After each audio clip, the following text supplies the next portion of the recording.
in them. And instead, they're moving to be independents or to even vote on the other side. An unrelenting stream of immigration. Non-stop.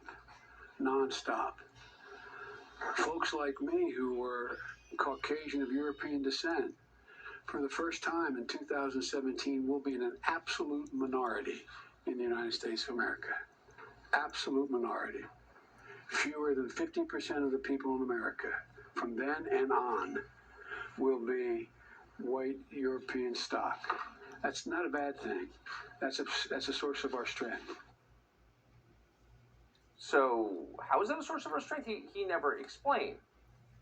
So clearly it's a source of the Democratic Party's strength, they believe, though actually that plan might not work out for them, since a lot of the people arriving may not be sympathetic to Joe Biden, who possibly could be. But electoral politics are really secondary to the real concern, which is the stability of the country. So the problem with what the Democratic Party is doing right now is not simply that it helps the Democratic Party, though we think that's bad. The problem is that they're doing it way too fast. This is too much change at once for any society, ever, at any point in history. No society can metabolize this many new people and stay stable, especially not now in this specific moment, because two unprecedented waves of human migration, you have to add, let's see, a collapsing economy, inflation, food shortages, skyrocketing housing prices, falling wages, the trauma of 2.5 years of COVID, the manufactured racial strife you saw Joe Biden himself encouraging.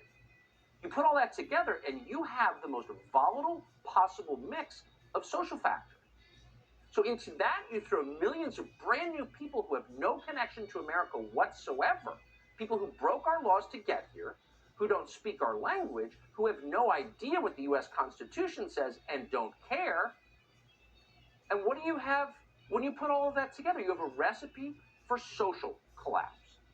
This is why no sane government would ever do this. The Chinese government would never consider doing this. Even corrupt, dumb governments that can't even keep a national airline flying would never do something like this to their own countries because they don't want their own countries to collapse.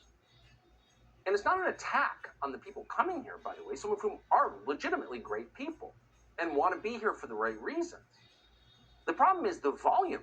No country can withstand what we're going through right now.